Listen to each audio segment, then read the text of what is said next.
নমস্কার বন্ধুরা, স্বাদে গন্ধে ভরপুরে সবাইকে স্বাগত। এই গরমে কিছুই খেতে ভালো লাগে না, আবার রোজ রোজ ডাল ভাত খেতেও ইচ্ছে হয় না। তাই আজ রান্না করব 1 চামচ তেল ও অল্প মশলা দিয়ে মাংসের ঝোল। এখানে আমি 850 গ্রাম চিকেন নিয়েছি, তার মধ্যে দিয়ে দিলাম পরিমাণ মতো লবণ। চিকেনটাকে আমি ধুয়ে ভালো করে পরিষ্কার করে জল ঝরিয়ে নিয়েছি। দিয়ে দিচ্ছি 100 গ্রাম দই,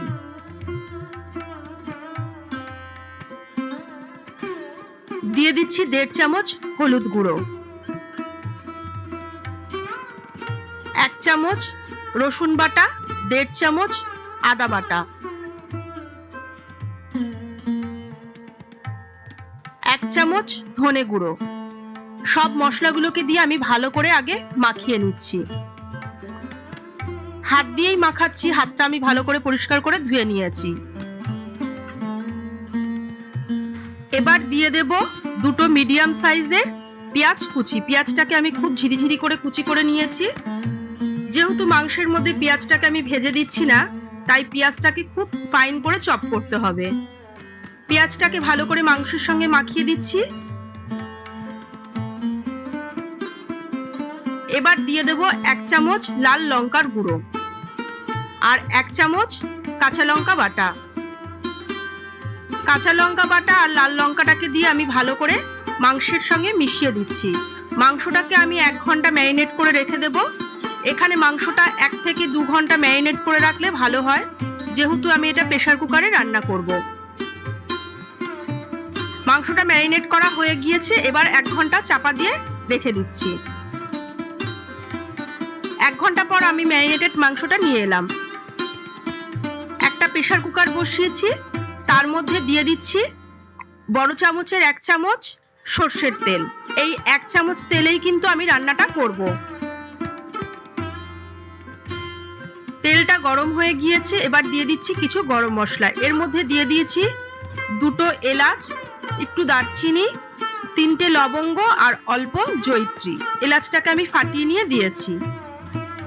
গরম মশলা থেকে একটা ভালো গন্ধ বেরিয়ে গিয়েছে। এবার এর মধ্যে দিয়ে দিচ্ছি ম্যারিনেট করা মাংসটা।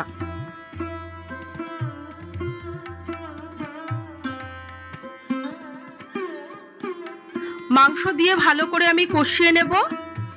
কুকারটা আমার একটু হাইট বেশি, তার জন্য একটু অসুবিধা হচ্ছে। আপনারা একটু বড় জায়গা নিলে সুবিধা হবে। দিয়ে দিলাম 1/2 চামচ কাশ্মীরি লঙ্কার গুঁড়ো। যেহেতু অল্প তেল মশলায় রান্না হচ্ছে, তাই একটু কালারটা যদি ভালো হয় খেতে ভালো লাগবে। মাংসটা কষানো হয়ে গিয়েছে, এবার এর মধ্যে দিয়ে দিচ্ছি 4টে আলু হাফ করে কাটা।